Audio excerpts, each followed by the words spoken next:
Hello students, welcome to the session. I hope you all are doing good. आज का हमारा विषय है री की मात्रा। आज की कक्षा में हम जानेंगे री की मात्रा के बारे में। री से होता है हमारा स्वर री, री से ऋषि। आइए जानते हैं री की मात्रा किस प्रकार होती है और उससे बने शब्द। यह है हमारी री की मात्रा। इसको कहते हैं री की मात्रा। री की मात्रा जो होती है वह व्यंजनों के नीचे लगाई जाती है, व्यंजनों के नीचे, ऊ की मात्रा की तरह ही नीचे इस प्रकार बनाई जाती है री की मात्रा। इसका उच्चारण होता है री, इसका उच्चारण होता है री। क के साथ जब री की मात्रा लगती है तो उसका उच्चारण हो जाता है क्री।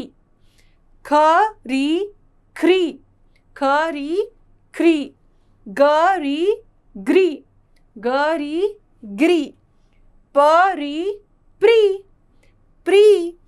अगला शब्द है हमारा, अगला व्यंजन है हमारा फ री फ्री, फ री फ्री और ब री ब्री। सभी शब्दों के साथ री की मात्रा नीचे की तरफ लगाई जाती है इस प्रकार, व्यंजन के नीचे, और इसका उच्चारण होता है री। ख री ख्री, ग री ग्री, इसका उच्चारण री होता है और इस प्रकार ये वर्णों के, व्यंजनों के नीचे लगाई जाती है। री की मात्रा से हम बहुत सारे शब्द बना सकते हैं और जैसे कि आपने पढ़ा यहाँ नीचे की ओर लगाई जाती है। यहाँ आप देख सकते हैं म री ग मृग, म के साथ री की मात्रा बनता है री। ब्री ग मृग, म री ग मृग। मृग मतलब होता है हिरन, मृग का दूसरा नाम होता है हिरन। गृह, ग्र, घ के साथ आपने पढ़ा था री की मात्रा होता है गृह, गृह। गृह मतलब होता है घर, गृह मतलब होता है घर। ग री बनता है गृह, गृह।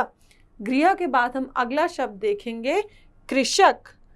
क के साथ री की मात्रा बनता है क्री, शक, कृषक, कृषक।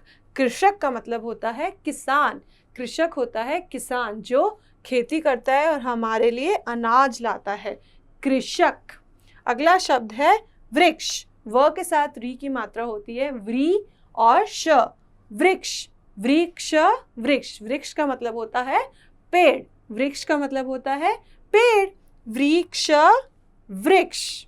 आइए और भी कई सारे शब्द पढ़े जो कि री की मात्रा से बने होते हैं। री की मात्रा व्यंजन के नीचे लगाई जाती है। आइए बोल बोल कर पढ़ते हैं।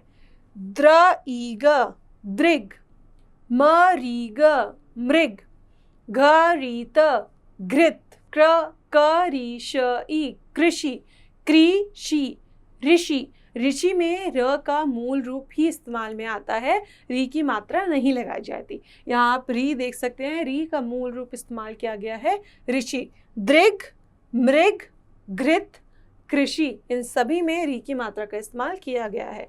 गृह, नृप, वृक्ष, कृति, कृमि, तृण, घृणा, कृपया, तृतीया, वृषभ, पृथक, सृजन, मृतक, कृतक, अमृत। बच्चों, यहाँ हमने बहुत सारे शब्द पढ़े जिनमें री की मात्रा का इस्तेमाल किया गया है। म के साथ री की मात्रा बनता है मृ, मृतक, मृतक। क के साथ री की मात्रा बनता है क्री, कृतज्ञ, कृतक। प के साथ री की मात्रा बनता है प्री, पृथक, पृथक। व्र के साथ री की मात्रा व्री, वृषभ, वृषभ। आपको क्या वृषभ का मतलब पता है? वृषभ का मतलब होता है बैल। जैसे हमने मृग देखा था, मृग का मतलब होता है हिरन। गृह, गृह का मतलब होता है घर। वैसे ही नृप, नृप का मतलब होता है राजा। वृक्ष, वृक्ष का मतलब होता है पेड़। ऐसे ही हमने बहुत सारे शब्द पढ़े री की मात्रा से। आइए अब इसी री की मात्रा से बने वाक्य पढ़ते हैं। री की मात्रा के बने शब्दों से जोड़ जोड़कर हम वाक्य भी बना सकते हैं। आइए उन वाक्यों को पढ़ें और री की मात्रा को अच्छे से समझें। भृगु एक कृपालु ऋषि था। ऋषि के आश्रम में एक मृग था। ऋषि भृगु सब पर कृपालु था। अमृत नृप एक बार उधार आया। मृग घबराकर वृक्ष की तरफ भागा।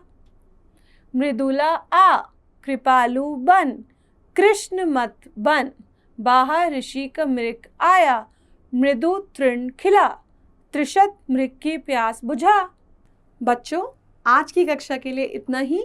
आज हमने जाना री की मात्रा के बारे में। री की मात्रा से बनी हमने बहुत सारे शब्द पढ़े और री की मात्रा से ही उन शब्दों के वाक्य भी बने। यहाँ हमने देखा मृदुला आ, कृपालु बन। कृपालु मतलब होता है दयालु बन। मृदुला इस लड़की का नाम है। बाहर ऋषि का मृग आया, और बाहर किसका मृग आया हुआ है? ऋषि का। मृग मतलब होता है हिरन। तृषित मृग की प्यास बुझा, इसका मतलब है कि जो प्यासा मृग है, प्यासा हिरन है, उसकी प्यास बुझा। बच्चों, आज के लिए इतना ही। मैं आशा करती हूँ आप सभी को री की मात्रा अच्छे से समझ आई होगी। री की मात्रा इस प्रकार होती है जो कि व्यंजनों के नीचे लगाई जाती है।